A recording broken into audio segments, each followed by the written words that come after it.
Viernes 22 de noviembre. Lección número 8. El cumplimiento de las profecías del Antiguo Testamento.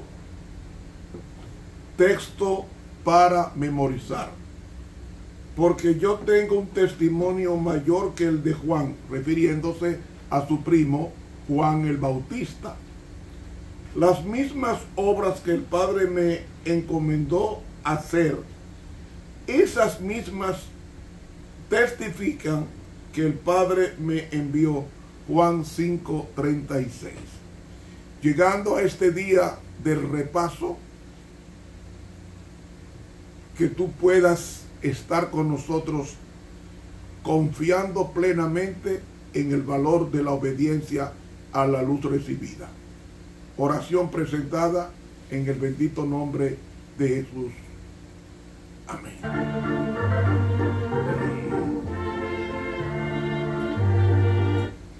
Para hoy viernes, repaso de la lección número 8. El cumplimiento de las profecías del Antiguo Testamento. Jesús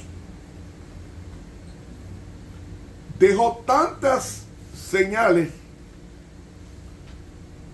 de su mesianismo para que nadie en aquel día tuviese excusa, sino que se sintiera movido a la atracción de él. Déjenme decirles que Jesús, aunque era Dios, estaba vestido de un ropaje humano, es decir, de carne y huesos como nosotros. Pero no había ninguna persona que lo viera que no se sintiera atraído hacia él. Porque era una belleza sobrenatural la de su carácter, sus gesticulaciones, su porte, su vocablo, su forma de hablar. Era tan hermosa la vida de Cristo que nadie podía estar en su presencia sin reconocer que en él existía un agente sobrenatural llamado el Espíritu Santo, del cual fue bautizado en el río Jordán. No había una persona que pudiera mirarlo cara a cara que no se sintiera sobrecogido y a la vez animado a respetarle. Eso era Jesús. Y todo el que veía a Jesús decía, este hombre es algo extraño. Pero Dios nunca quitará de la mente de la persona la duda. Nunca. Porque la duda es una semilla que Satanás planta en el terreno de la persona indecisa. Por eso él dijo, todo el que a mí viene, yo no lo echo fuera. Mirad a mí y sed salvos todos los términos de la tierra. Es que mirando a Dios es que somos transformados. Dice la segunda carta a los Corintios 3:18. Mirando a cara descubierta como en un espejo la gloria de Dios. ¿Y qué es la gloria de Dios?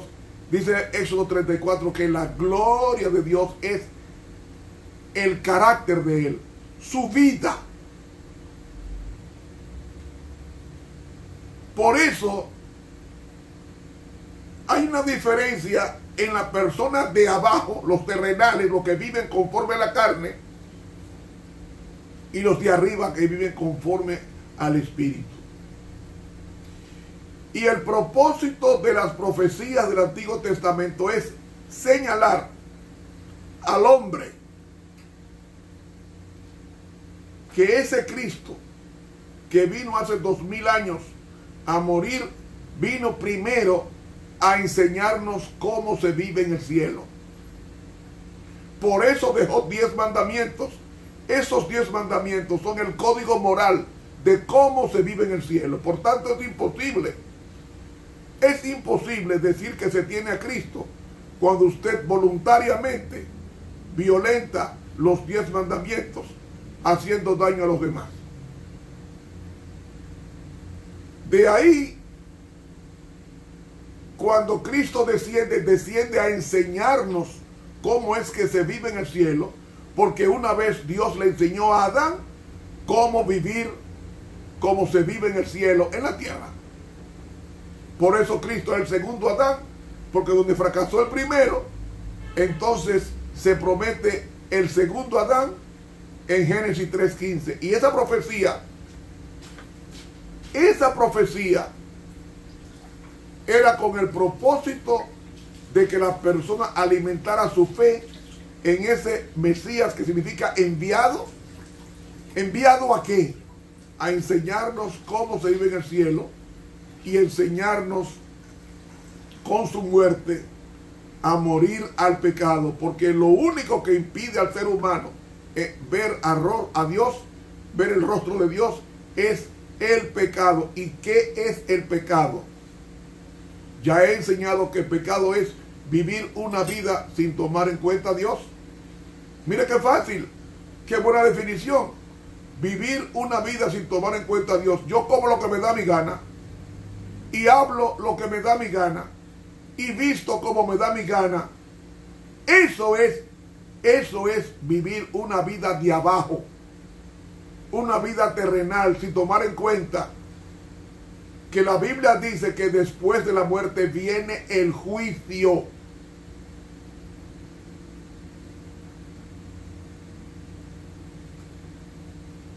Por eso un famoso periodista, hace pocas semanas, un famoso periodista internacional, hace pocas semanas, dijo: yo tengo miedo a la muerte y quisiera tener la fe de los cristianos que saben que van a morir en paz porque les espera un cielo. Yo no creo eso. Tremendo.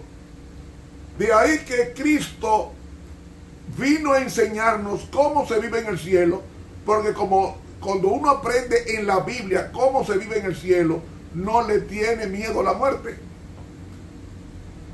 Porque Jesús dijo en Juan 11 que la muerte es un sueño. Y nadie sabe que está durmiendo hasta que despierta. Los muertos no saben que están muertos porque están en el estado de inconsciencia. Y como están en un estado de inconsciencia, no saben que están muertos. Pero en el día final habrá dos resurrecciones. Juan 5:28 dice Jesucristo que todos los que están en los sepulcros oirán su voz, y los que hicieron el bien saldrán a resurrección de vida, vida eterna, y los que hicieron el mal se resucitarán para condenación, para recibir la retribución.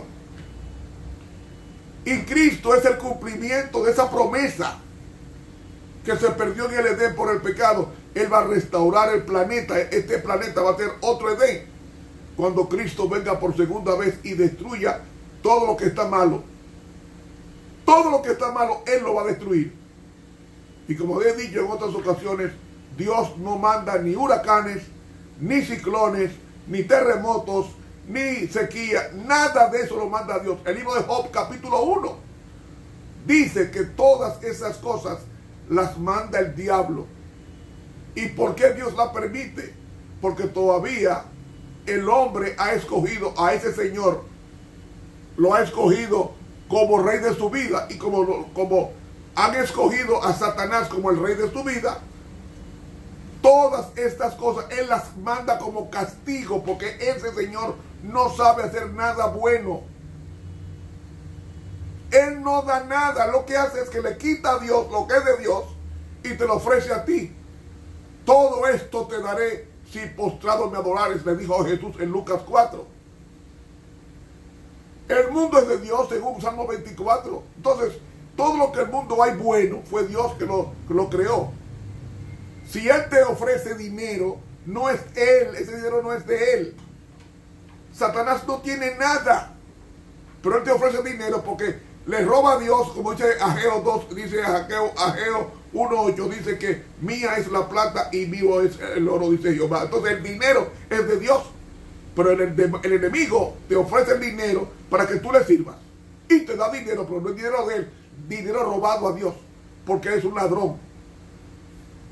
Él es un ladrón. ¿Qué es un ladrón? Aquel que se queda con lo ajeno, o aquel que coge lo ajeno, es un ladrón. ¿Y de quién es el mundo? El mundo es de mi Dios. Dice el Salmo 24:1. De Jehová es la tierra y su plenitud, el mundo y los que en él habitan. Por eso, la razón por la cual hay más de 300 profecías de Cristo en el Antiguo Testamento es para que nadie dudara de que Él había venido a salvar y a buscar lo que se había perdido. ¿Qué se había perdido? El planeta con sus habitantes. Y Cristo con su muerte pagó el precio. Porque el precio era, la paga del pecado es muerte. Pero no muerte biológica, no muerte eterna. Más la dádiva de Dios es vida eterna en Cristo Jesús. O sea, Cristo es la vida eterna. El que acepta a Cristo está aceptando la vida eterna. Y en Juan 6 dice que nosotros, el que come mi pan, el que come mi carne y bebe mi sangre, es decir, el que come la carne y la sangre significa la Biblia, la palabra de Dios. El que come mi carne y bebe mi sangre tiene, no dice tiene, tendrá, dice tiene vida eterna. Ay, si tiene vida eterna, ¿por qué muere? ¿Por qué San Pedro murió? ¿Sabe por qué San Pedro murió? Porque Pedro nació en el planeta Tierra y cuando Cristo venga lo resucitará y le dará un cuerpo del cielo llamado cuerpo de gloria o un cuerpo de resurrección, según 1 Corintios capítulo 15. Los muertos en Cristo van a morir igual que los demás. La diferencia no está en la muerte, la diferencia está en la resurrección. Unos se van a levantar para vida eterna con un cuerpo de gloria, así como Cristo resucitó con un cuerpo de gloria.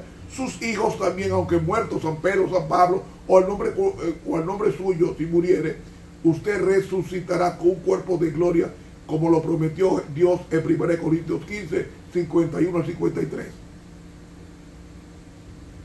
Esto es la realidad.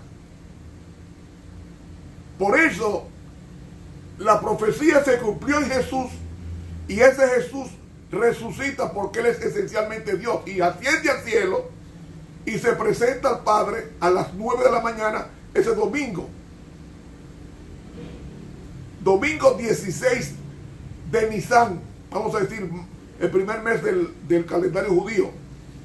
Y a las 9 de la mañana de ese domingo 16 de Nisan se presenta en el cielo ante el Padre, buscando la aprobación como hombre de su trabajo como Dios en la tierra. Y el Padre aprueba y dice, adórenlo todos los ángeles. Y ese Cristo está sentado a la diestra. ¿Qué significa eso? Está sentado como vencedor y es nuestro representante cumpliendo las profecías del Antiguo Testamento. Quiero concluir con esta expresión.